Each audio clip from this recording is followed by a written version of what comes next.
Welcome to your chemistry classroom. प्यारे बच्चों, आज हम बात करने वाले हैं पी ब्लॉक एलिमेंट्स के बारे में। आपको याद है पी ब्लॉक पीरियोडिक टेबल में कहाँ पे प्रेजेंट है? बिल्कुल सही, पीरियोडिक टेबल की राइट हैंड साइड पे जो लास्ट के 6 कॉलम्स हैं दैट इज पी ब्लॉक।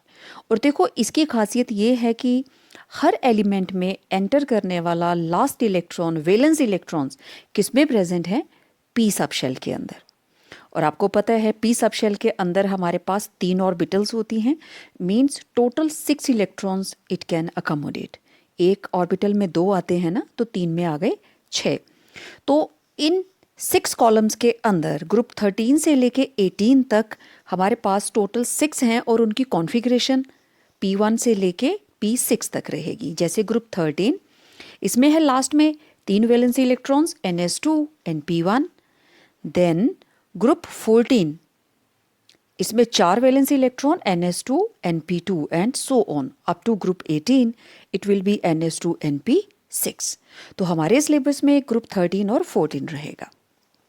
हाँ, हीलियम इसमें एक्सेप्शन है क्योंकि इसका कोई भी इलेक्ट्रॉन पी ऑर्बिटल में नहीं है।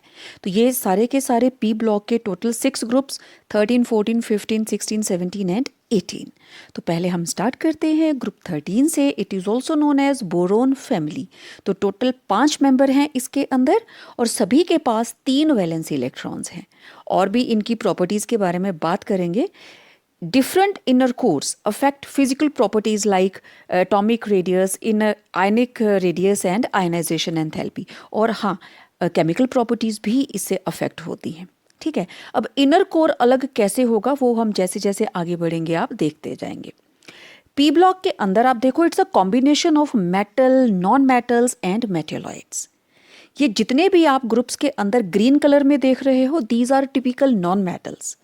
ठीक है, और बीच में जो रेडिश मैरून कलर है दैट इज मेटलॉइड्स और जो ब्लू कलर में है दीज आर मेटल्स। और पी ब्लॉक का पहला ग्रुप है दैट इज ग्रुप 13। तो बेसिकली मैं पहले बात करूंगी ग्रुप 13 के बारे में। और आप जानते हो पी ब्लॉक के अंदर ग्रुप 13, 14, 15, 16, 17 एंड लास्ट में ग्रुप 18। तो देयर आर टोटल 6 ग्रुप्स। क्योंकि कॉन्फ़िगरेशन पी के अंदर टोटल 6 इलेक्ट्रॉन्स आते हैं, तो जो फर्स्ट वाला है इसकी आउटर मोस्ट कॉन्फ़िगरेशन होगी P1। सेकंड जो हमारे पास सेकंड P2 वाला होगा P2। Group 15 it will be having P3। 14, 15 के बाद 16 it will be having P4। 17 it will be having P5 and last group noble gas it is having P6। तो हमारे syllabus में +1 के अंदर रहते हैं 2 groups that is group 13 and group 14। ठीक है, तो पहले ग्रुप 13 की बात करते हैं। ग्रुप 13 के अंदर there are 5 members. Atomic number 5 इसमें 8 ऐड करेंगे तो aluminium, then 18 gallium, indium, thallium. Okay, सबसे पहले इनकी अकरेंस। तो ग्रुप 13 के एलिमेंट्स के बारे में जानते हैं, boron, aluminium, gallium, indium, thallium. ठीक है, तो 1 बाय 1 इनके बारे में थोड़ी थोड़ी जानकारी लेते हैं। तो बोरोन अर्थ की क्रस्ट के अंदर it is even less than 0.0001% और it's a typical non metal hard and black solid. आप अपनी स्क्रीन पे देख सकते हो ये दिखने में कैसा लगता है जब प्योर होता है। तो दिस इज़ बोरोन, क्रिस्टलाइन रहता है ये।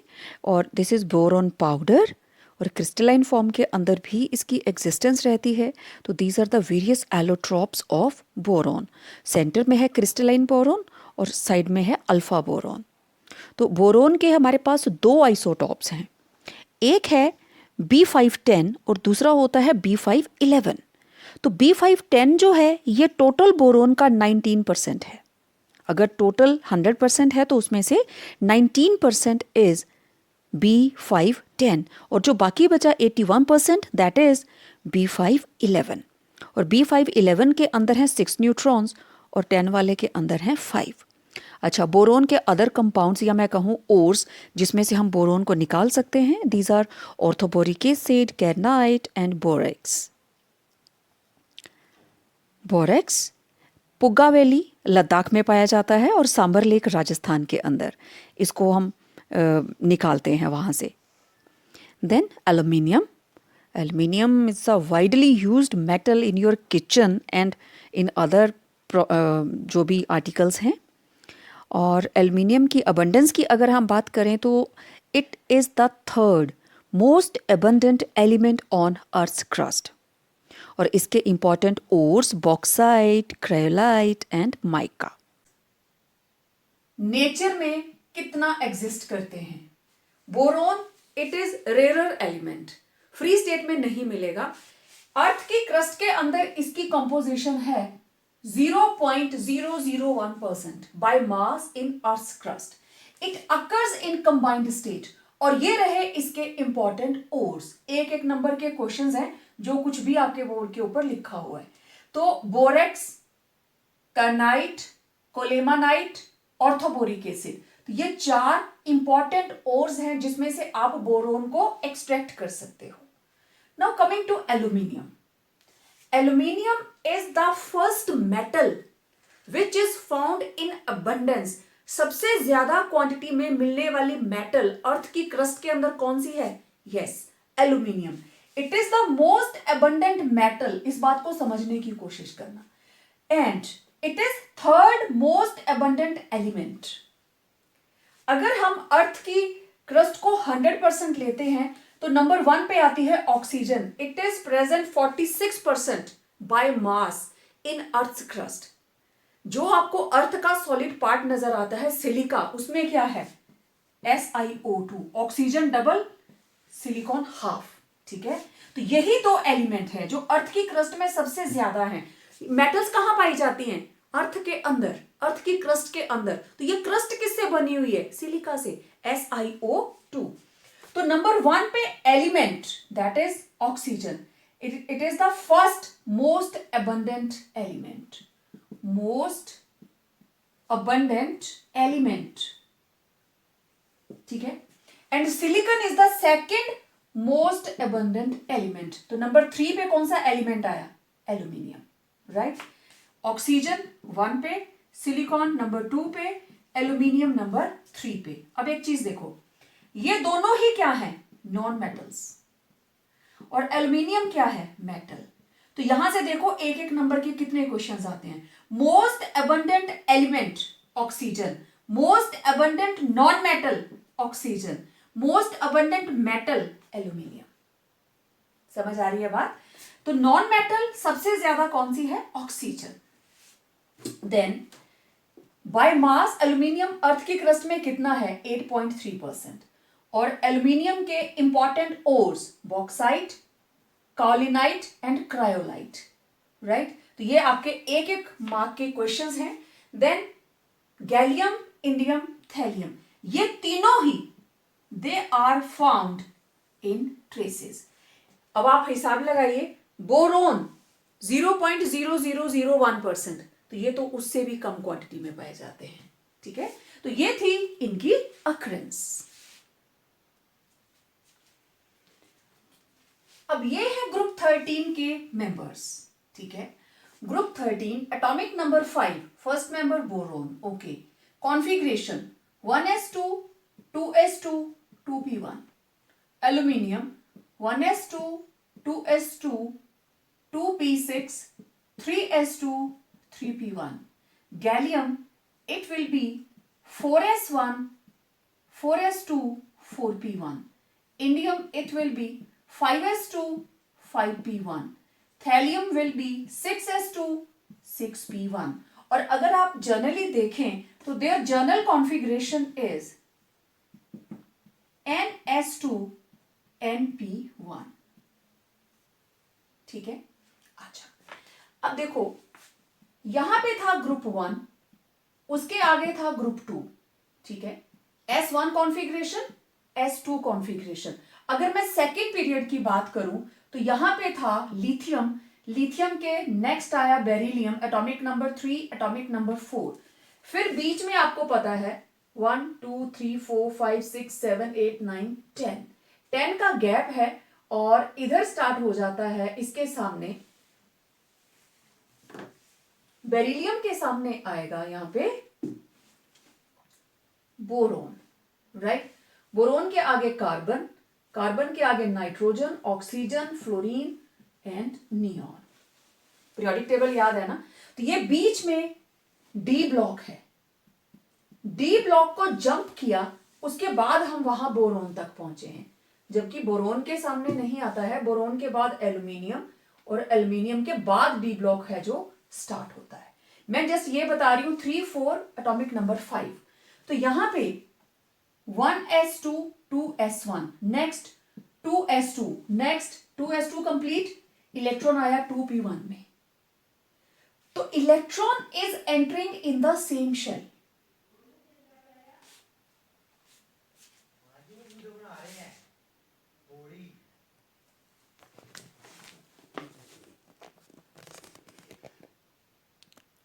अब जरा देखिए, लेफ्ट में आप देख रहे हो ब्लू और रेड कलर में बेरिलियम का ग्रुप, ठीक है। और इधर ये आ गया हमारे पास बोरोन फैमिली।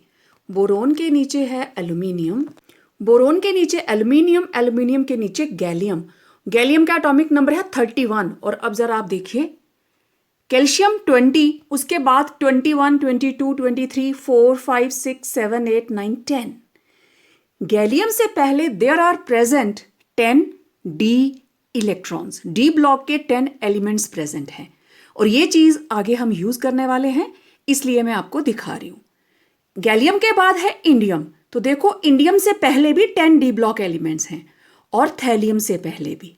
लेकिन थैलियम वाली लाइन के अंदर 57 से 71 कौन है? Lanthanoids, right.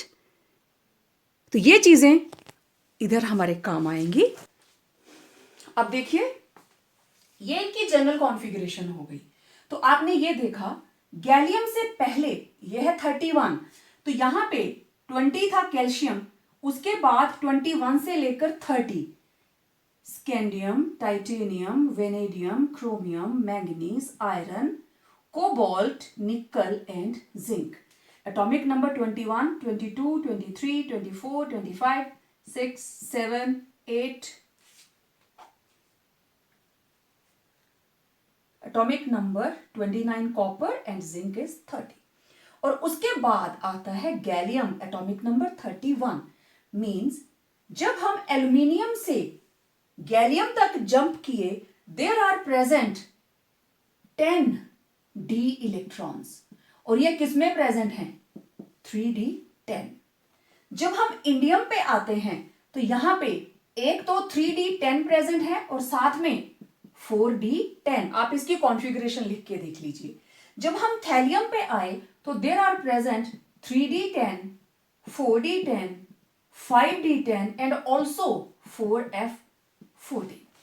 यही देखा आपने, ठीक है। तो इस तरीके से अगर आप ध्यान से देखें, तो कॉन्फ़िगरेशन ये रहा 3d10, उसके बाद 4s2। अगर आप पूरी भी लिखें, 1s2, 2s2, 2p6, 3s2, 3p6, then 3d10, 4s2, 4p1। Count कर लीजिए, 6 + 4 10, 10 + 10 20, 28 + 3 31। तो इसकी और इसकी कंपैरिजन कीजिए, इन दोनों की कॉन्फ़िगरेशन एक जैसी है। They are following purely ns2 np1। यहां पे d के अंदर कोई भी इलेक्ट्रॉन नहीं है, लेकिन बाकी सभी के अंदर there are present electrons in d orbitals. Means ये तीनों ही मेंबर d ब्लॉक के बाद में है, एंड इनकी presence after d block it has a very important effect on their physical and chemical properties. Okay? अभी बारी बारी मैं उनकी डिस्कशन करूंगी आपसे। तो it was there general configuration. Last के 3 मेंबर्स की अलग टाइप की है, एंड फर्स्ट 2 मेंबर्स इनकी अलग टाइप की है। ओके, अब देखो फर्स्ट प्रॉपर्टी। ग्रुप 13 की अगर हम जनरली फिजिकल प्रॉपर्टीज़ को देखें, तो इनकी डेंसिटी डाउन द ग्रुप बढ़ रही है, ठीक है। और boron it is quite hard, और इसका melting point it is in the range of 2453 kelvin, इसके क्रिस्टलाइन स्ट्रक्चर की वजह से। और जो बाकी की मेटल्स हैं, they are soft metals having low melting points. और गैलियम का मेल्टिंग पॉइंट होता है 303 केल्विन, इवन आपकी हथेली के ऊपर ही पिघल जाएगा, आपकी बॉडी की हीट से ही पिघल जाता है। और इसकी फिजिकल प्रॉपर्टीज़ में अगर आप देखिए तो गैलियम का boiling point is very high, 2676 kelvin. तो इसको हाई टेम्परेचर मेजर करने के लिए यूज़ किया जाता है। Atomic and ionic radii. Okay, मैं ऐसा करती हूं, अब ये आप लोगों ने नोट कर लिया होगा, मैं इसको हटा देती हूं, जब जरूरत होगी मैं दोबारा से लिख दूंगी। एटॉमिक एंड आयनिक रेडियाई, अगर आप देखें तो हर स्टेप के ऊपर there is increase in principal quantum number. मतलब ये गया सेकंड शेल में, ये गया थर्ड में, ये गया फोर्थ में, ये फिफ्थ में, तो ये सिक्स्थ में। तो एज यूजुअल हम ये एक्सपेक्ट करते हैं कि नीचे को जाते हुए इनके साइज इस तरीके से बढ़ते जाने चाहिए, है ना? यही एक्सपेक्टेशन है, लेकिन इनका ट्रेंड बिल्कुल ही अलग है। ठीक है, अभी हम देखते हैं ट्रेंड इनका क्यों अलग है। पहली चीज, atomic and ionic radii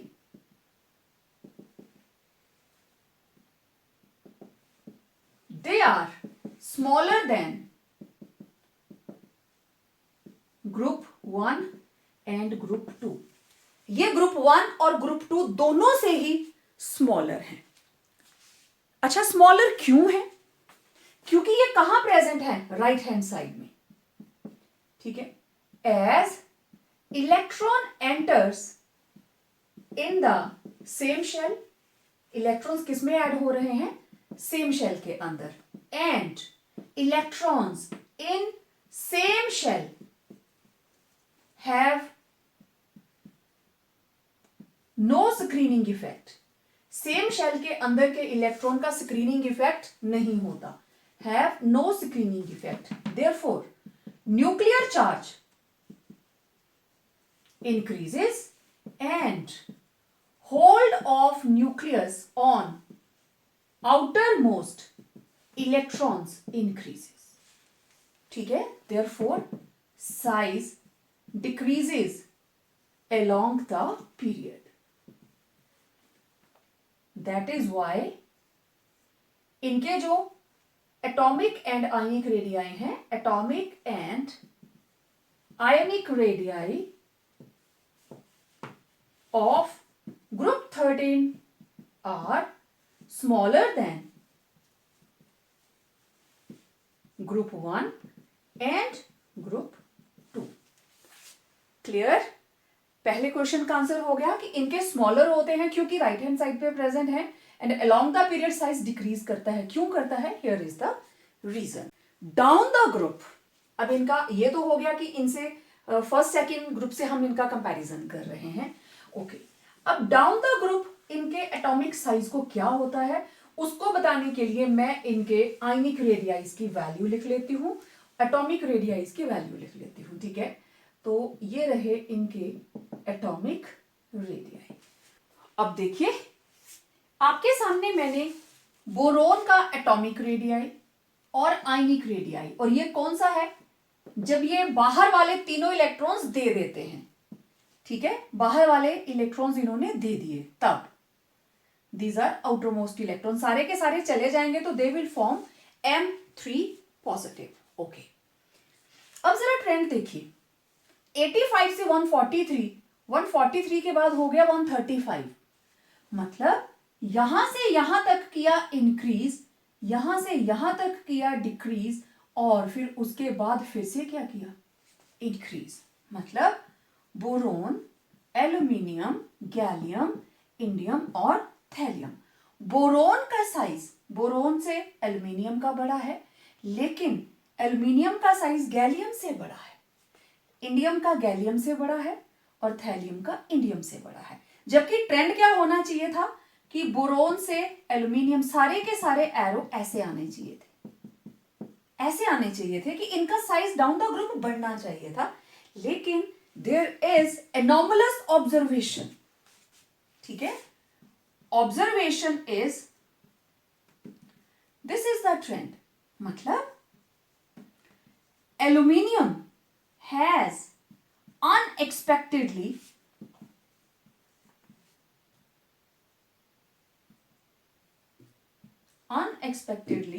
larger size than gallium. Aluminium का साइज गैलियम से बड़ा क्यों है? अब आया जो मैंने यहां पे आपको दिखाया था पहले कि ये इसके अंदर प्रेजेंट है 3d इलेक्ट्रॉन्स, ठीक है। In gallium there are present 10d electrons, इसके अंदर 10d इलेक्ट्रॉन्स प्रेजेंट है और वो किसमें प्रेजेंट है? As 3d10। अब आपको पता है जो d ऑर्बिटल्स हैं p ऑर्बिटल के बाहर हैं, उनके साइजेस बहुत बड़े हैं और आपने उनके जब स्ट्रक्चर्स बनाते हो उनकी लोब्स अलोंग द एक्सिस नहीं होती, तो d orbitals do not screen properly, उनका शील्डिंग इफेक्ट बहुत पुअर होता है, ठीक है। तो there are present 10d electrons as shielding as d orbitals are large in size and have low electron density. They have poor shielding effect. They have poor shielding effect. अब जिसका shielding effect poor है वो बाहर वाली electrons को shield नहीं कर रहा है, thus hold of nucleus increases on outermost shell of electrons. Therefore, अब मैं यहां लिख देती हूं, therefore size of gallium becomes smaller than aluminium. Clear? इस वजह से, क्योंकि इसके अंदर d ऑर्बिटल्स के अंदर पड़े हुए 10 इलेक्ट्रॉन्स प्रेजेंट हैं और d ऑर्बिटल्स की शेप ऐसी होती है कि इनका जो शील्डिंग इफेक्ट है that is very very poor. तो जब शील्डिंग नहीं होगी तो न्यूक्लियस का होल्ड बाहर वाले इलेक्ट्रॉन्स के ऊपर ज्यादा होगा, ठीक है। इस वजह से गैलियम का साइज एल्यूमिनियम से स्मॉलर हो गया, ओके। अच्छा, अब ये तो होगी जनरल बात। अब जरा आयनिक रेडियस का देखिए। Ionic radius 27, 53, 62, 80 and 88। तो ionic radii increases down the group, ठीक है। अब ये आयनिक रेडियाई कौन सा है? M3 पॉजिटिव वाला, ठीक है।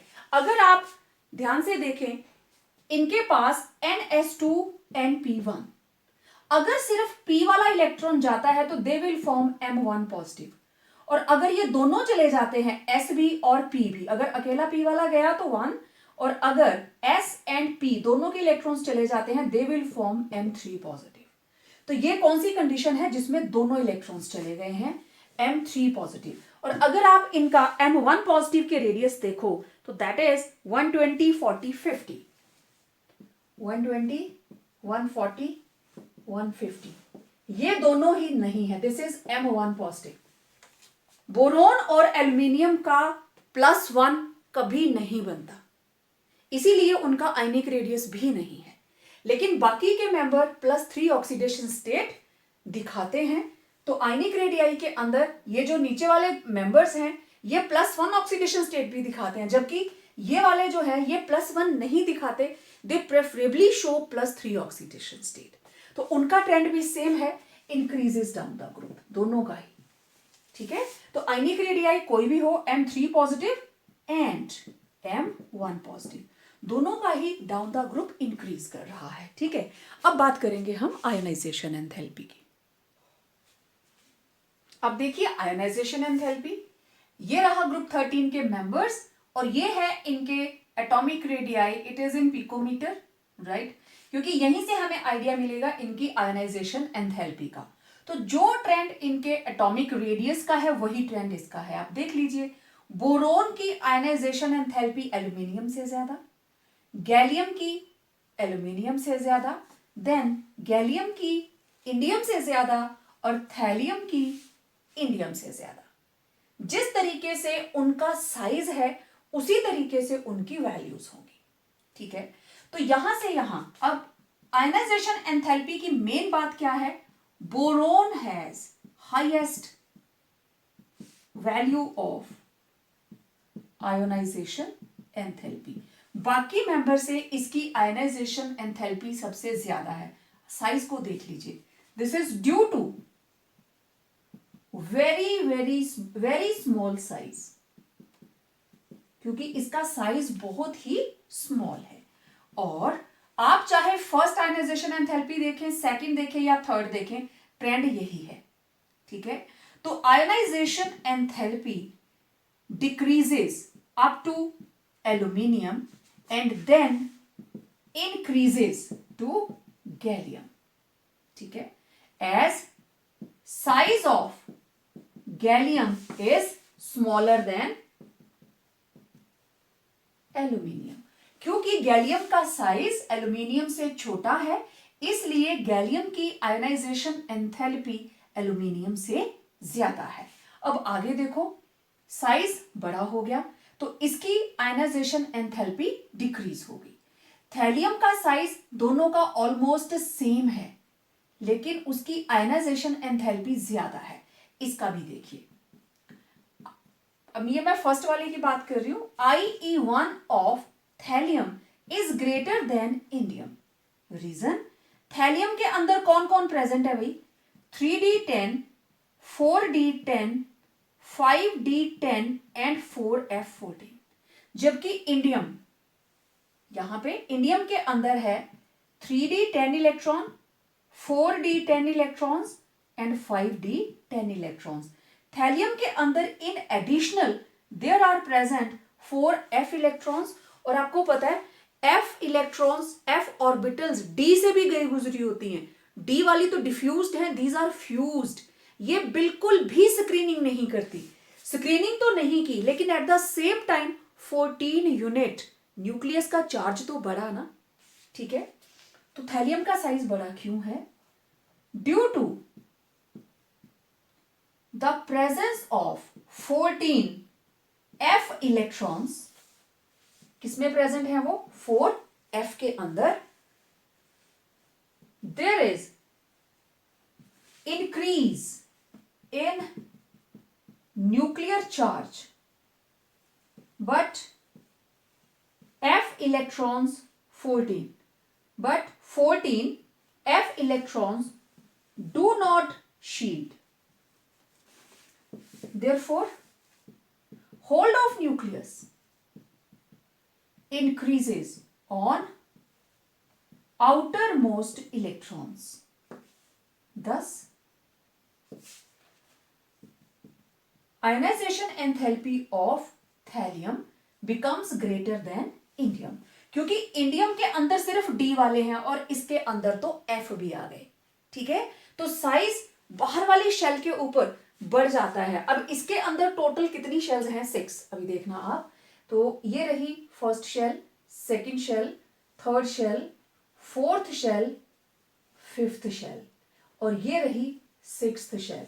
सिक्स्थ के अंदर टोटल 3 इलेक्ट्रॉन प्रेजेंट है, जबकि फिफ्थ के अंदर there are present 5D and 4F। ठीक है, वो अंदर है इलेक्ट्रॉन्स। तो टोटल 10, 1 2 3 4 5 6 7 8 9 10 11 12 13 14 15 16 17 18 तो ये हो गए। फिर उसके अंदर 4D 3D, तो सिर्फ यही शेल और उसके अंदर ये रहे 1 2 3 4 5 6 7 8 9 10, ये हो गए। नेक्स्ट वाले के भी 3D 1 2 3 4 5 6 7 8 9 10। तो ये जितने भी मैंने डॉट्स लगाए हैं, ये इस न्यूक्लियस की फोर्स को यहां तक पहुंचने से बिल्कुल भी रुकावट नहीं डालते, क्योंकि ये उनके रास्ते में आते ही नहीं। समझ रहे हो बात? ये उनके रास्ते में आते ही नहीं। इस केस में देयर आर प्रेजेंट 10 20 30 44 इलेक्ट्रॉन्स, और इधर कितने हैं? ओनली 30। तो आप बताइए 44 इलेक्ट्रॉन्स हैं जो शील्ड नहीं कर रहे, बट 44 यूनिट चार्ज तो बढ़ा, प्लस 44 है, तो प्लस 44 जिस न्यूक्लियस का चार्ज होगा वो तो बाहर वाले इलेक्ट्रॉन्स को इतना टाइटली पकड़ेगा कहीं जाने ही नहीं देगा, है ना। तो इस वजह से तो ये छोटे छोटे क्वेश्चंस हैं, एक एक नंबर के ही आते हैं, रीजनिंग भी बहुत जेन्युइन सी रहती है। तो it was ionisation enthalpy. Well, electronegativity, these are the values 2, 1.5, 1.6, 7 and 8।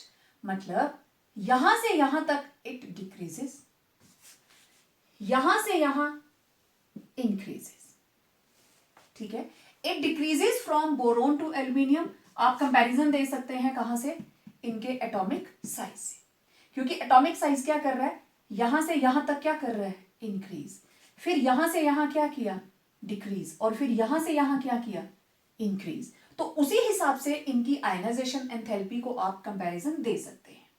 लेकिन ट्रेंड क्या दिख रहा है कि यहां से यहां तो डिक्रीज किया, electronegativity decreases up to aluminium,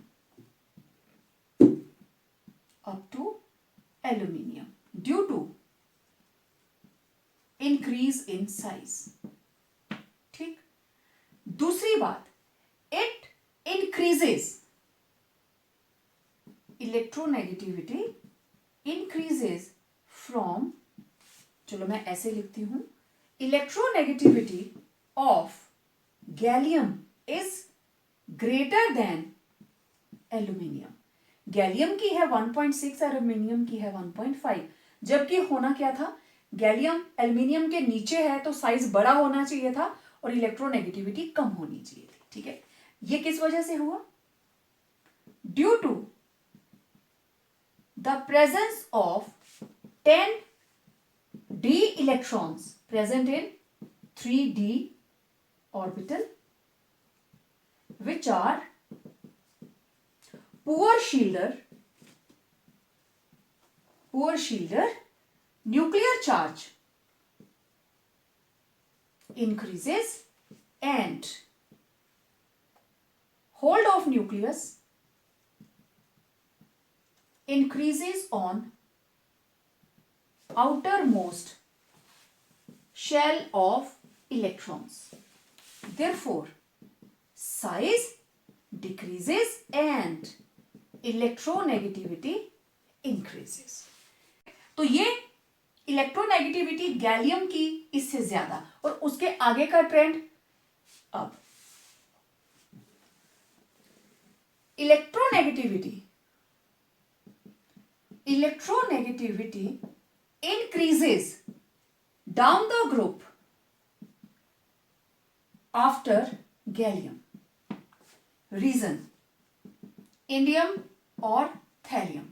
indium के अंदर प्रेजेंट हैं, मैंने पहले आपको बताया, इंडियम के अंदर प्रेजेंट हैं, इसमें 3d, इसमें आया 4d 5d, राइट, उसमें 3d 4d 5d और उसके साथ में 4f electrons. It increases down the group after gallium due to the presence of 3d10 and 4d10 electrons in gallium and 3d10, 4d10, 5d10 and 4f14 in thallium। Size decreases as d and f orbitals are poor shielders and effect of increase in nuclear charge is more in thallium। Thallium के अंदर effect of increase in nuclear charge ज्यादा है in thallium, किसकी वजह से, due to 4f14 electrons. thus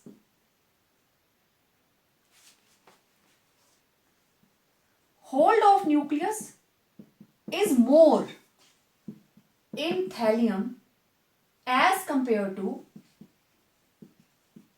indium. Therefore electronegativity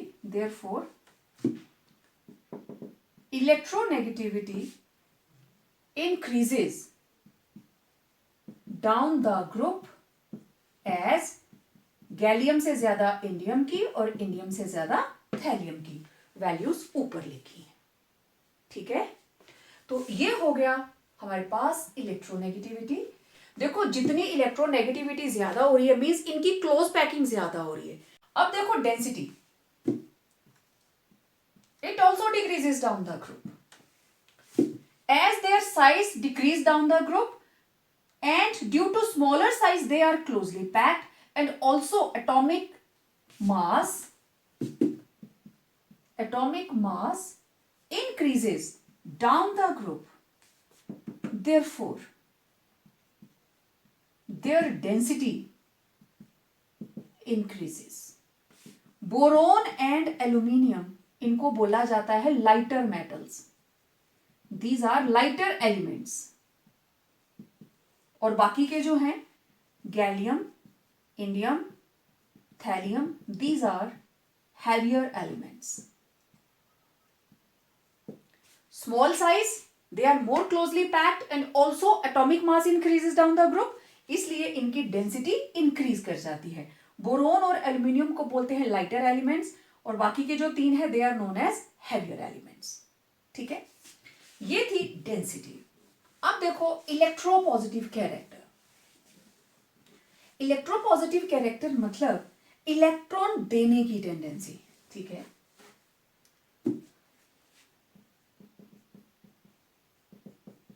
electropositive character and metallic character, one and the same thing. Metallic character. अब अगर आप इनको ग्रुप 1 और ग्रुप 2 के कंपैरिजन में देखें तो इनका मेटेलिक कैरेक्टर कम है. They are less electropositive as compare to group 1 and group 2. Less electropositive and metallic than respective members of group 2. इनकी इलेक्ट्रोपॉजिटिव नेचर भी कम है और मेटेलिक भी. इसका मतलब their tendency to lose electrons is less than group 2 elements. ठीक है, group 2 elements. और देखो इनमें से boron is non-metal.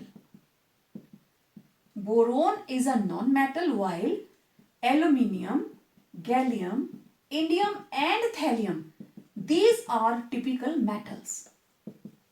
These are typical metals and metallic character increases down the group. क्योंकि आपको पता है metallic character it is directly proportional to size of कैर्नल.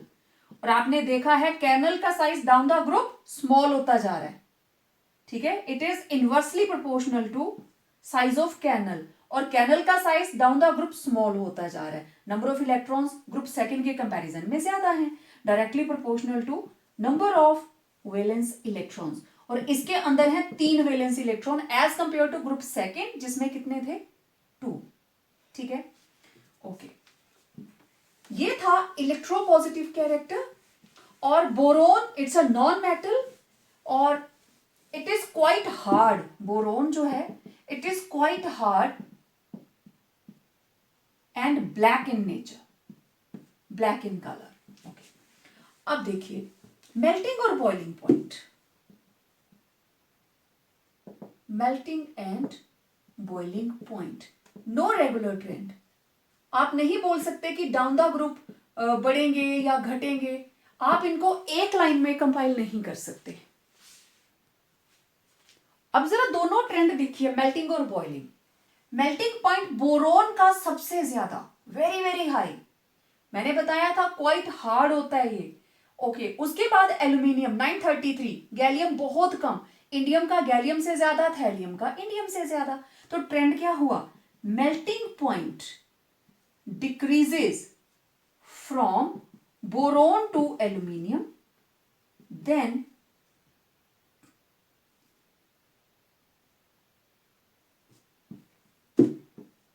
increases from aluminium to gallium. After that, melting point increases from gallium to thallium. यही आपको दिखाई दे रहा है ऊपर, बोरोन का एल्यूमिनियम से ज्यादा एंड एल्यूमिनियम का गैलियम से ज्यादा, इंडियम का गैलियम से ज्यादा और थैलियम का इंडियम से ज्यादा. तो no regular trend, right. But in boiling point देखो 39, 23, 27, 26, 73, 23, 53 एंड 1730. तो boiling point boron greater than aluminium, than gallium, than indium, than thallium. Means ये है रेगुलर और decreases down the group. Boiling point decreases down the group. अच्छा, ये जो gallium है shiny silver type की ये मेटल रहती है, और इवन आप इसको अपनी हथेली पे रखोगे ना तो आपकी बॉडी का टेम्परेचर कितना होता है 37 डिग्री सेल्सियस. रूम टेम्परेचर 303 का क्या मतलब हुआ, 273 प्लस 23 प्लस 26. तो सोचो आपकी बॉडी की हीट से ही गैलियम आपकी हथेली पे ही मेल्ट कर जाएगा, ये हाथ पे ही पिघल जाएगा. इसका मेल्टिंग पॉइंट इतना लो है. Clear? It melts in hand, melts on your hand. Body temperature ही काफी है इसको मेल्ट करने के लिए. ठीक है. Now we are left with only one property, that is oxidation state. देखिए, oxidation state in general they are having journal configuration NS2 NP1, right? Boron के अंदर 2s2 2p1, 3s2 3p1, 4s2 4p1, 5s2 5p1, 6s2 6p1. तो this is the journal configuration. अगर electron जाता है सिर्फ p में से, they will show +1 oxidation state, right. और अगर S वाले भी चले जाते हैं, P वाला तो गया ही गया, अगर ये दोनों से चले जाते हैं S and P, they will show +3 oxidation state.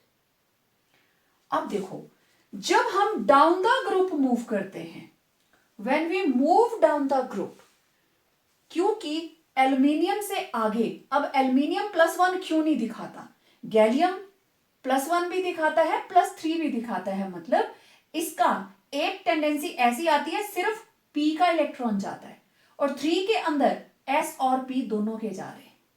तो डाउन द ग्रुप इनकी +1 ऑक्सीडेशन स्टेट दिखाने की टेंडेंसी बढ़ जाती है. ठीक है. तो मैं क्या करूंगी, +1 को सर्कल दे देती हूं, +1 को हम स्टार लगा देते हैं कि it is the most common oxidation state of lower members. +3 नहीं दिखाएंगे, ये वाला अनस्टेबल है और ये वाला स्टेबल है. ठीक है. तो पहली कंडीशन तो ये है कि जैसे हम डाउन द ग्रुप मूव करते हैं, as we move down the group, ठीक है, ड्यू टू, अब कौन कौन प्रेजेंट है इसके अंदर, poor shielding effect, due to poor shielding effect of D and F orbitals. D और F orbitals किस किस के अंदर है, गैलियम, इंडियम और थैलियम. ठीक है. किस में आई है ये, gallium, indium and thallium. Due to poor shielding effect of D and F orbitals, effective nuclear charge, effective nuclear charge increases. Therefore, nucleus holds. अब देखो नजदीक कौन है, NS और NP. ज्यादा नजदीक कौन होता है, S या P, penetration S. nucleus holds ns electrons more tightly. Nucleus जो है ns इलेक्ट्रॉन्स को और ज्यादा टाइटली होल्ड करके रखता है. Holds ns electrons more tightly towards itself. Therefore, ns electrons behave as stable noble gas. Behave as stable noble gas configuration. Right?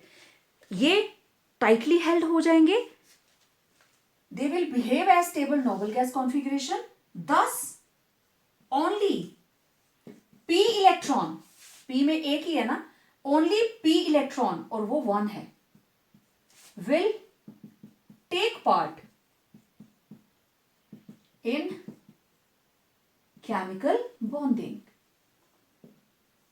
एक ही लेगा. Therefore, they will show +1 oxidation state. अब ये जो ns इलेक्ट्रॉन ने participate नहीं किया उसका एक पर्टिकुलर नाम है and that is inert pair effect.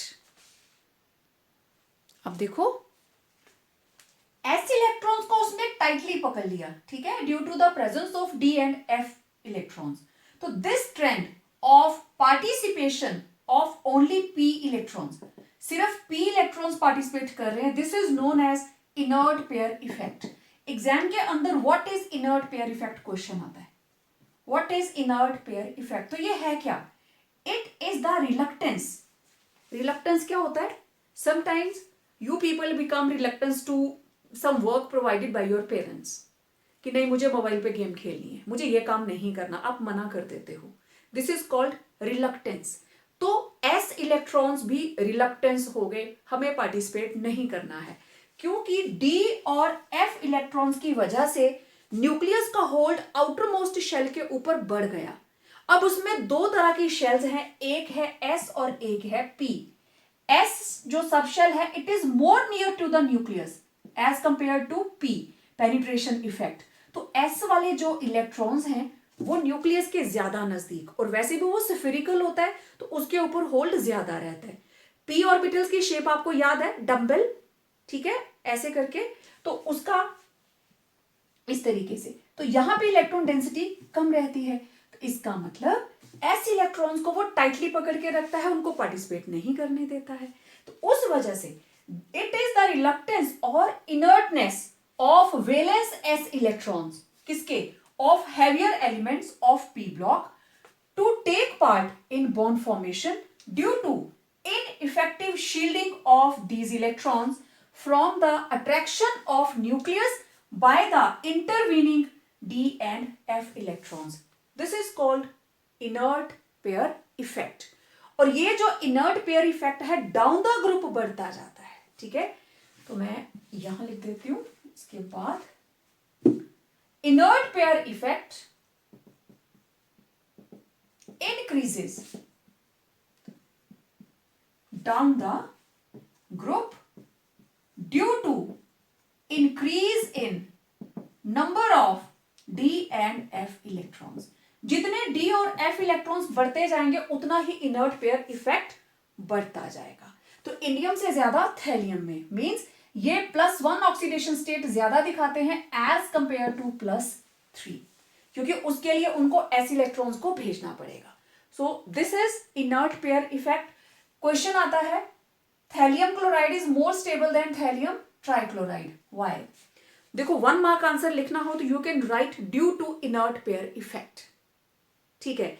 तो पूरी डेफिनेशन आपको लर्न नहीं हो रही है, आप उसको शॉर्ट में भी लिख सकते हो. आप यहां पे लिख सकते हो this is due to inert pair effect. इसका answer due to inert pair effect, that is reluctance of ns electrons to take part in chemical bonding. Thallium chloride is more stable than thallium trichloride. समझ आ गई? तो इस तरीके से shortcut नहीं मारना कि आप 2 वर्ड लिख के खत्म कर दें, इसको कंप्लीट करना है। अब देखिए question, first ionization enthalpy of beryllium is greater than first ionization enthalpy of boron. Why? जबकि बेरिलियम यहां पे है और बोरोन यहां पे, atomic number 4, atomic number 5, it is in P block, it is S block, group second. तो इसकी है 890 और इसकी है 800, जबकि साइज बोरोन का स्मॉल है ना? ऐसा क्यों? इन स्पाइट ऑफ, क्वेश्चन ऐसे भी आ सकता है, in spite of smaller size of boron, first ionization enthalpy of boron is less than first ionization enthalpy of beryllium. Why? Question ऐसे भी आ सकता है, ठीक है? नोटेड? क्वेश्चन नोट कर लिया सबने? ओके। अब रीजन देखिए, बेरिलियम एटॉमिक नंबर 4, 5 और ये रही इनकी practical values. Right down their electronic configuration. This is 1s2 2s2 और इधर 1s2 2s2 2p1। इसमें भी सेकंड शेल में इलेक्ट्रॉन, उसमें भी सेकंड शेल में, ठीक है? Outermost electron is in second shell of both, कौन कौन? बेरिलियम एंड बोरोन, दोनों की ही सेकंड शेल के अंदर है। But electronic configuration of beryllium is fully filled, ठीक है? Is more symmetrical, therefore stable as compared to boron, which has unsymmetrical configuration. Moreover, from beryllium, in beryllium, electron is to be removed from 2s as compared to be removed from 2s, which is more penetrated, more near to the nucleus as compared to 2p in boron. 2s nucleus के नजदीक है as compared to 2p. Therefore, lesser energy is required to remove electron from p subshell or orbit, from p subshell. ठीक है? Therefore, IE1 of beryllium is greater than IE1 of boron. ठीक है? outermost shell दोनों की ही second है. outermost electron is in second shell of both beryllium and boron, but electronic configuration of beryllium is more symmetrical, that is stable as compared to boron, which has unsymmetrical configuration. Moreover, in beryllium, electron has to be removed from 2s, which is more penetrated, more near to the nucleus as compared to 2p in boron. तो इस case में nucleus का hold ज्यादा होगा, तो electron को हटाने के लिए ज्यादा एनर्जी लगानी पड़ेगी एज कंपेयर टू बोरोन. तो आप अपनी मर्जी से भी 1-2 लाइंस इसके अंदर ऐड कर सकते हैं. ठीक है, मैं यहां ऐड कर देती हूं. Lesser energy is required to remove electron from P subshell, while more energy is required to remove electron from 2s orbital, 2s subshell. ठीक है, फिर आंसर में क्या आ जाएगा? Therefore IE1 of beryllium is greater than IE1 of boron. Right? तो इस तरह से छोटे छोटे क्वेश्चंस, रीजनिंग क्वेश्चंस आते हैं. Don't get confuse. जो पीरियोडिक प्रॉपर्टीज आपने 4th चैप्टर के अंदर पढ़ी हैं, बस उनके ऊपर थोड़ा सा फोकस रखना है.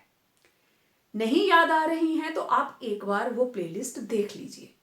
तो जो भी क्वेश्चन आए ध्यान से सोचिए कि ये पीरियोडिक प्रॉपर्टी किसके साथ रिलेटेड रहती है, तो उसी कंसेप्ट को लगा के आपको आंसर करना है. आज के वीडियो में इतना ही. बात करेंगे बोरोन फैमिली की केमिकल प्रॉपर्टीज और उसके कुछ इंपॉर्टेंट कंपाउंड्स के बारे में in the upcoming video. So stay tune for our upcoming video. Till then, stay home, stay safe, and yes, complete your notes.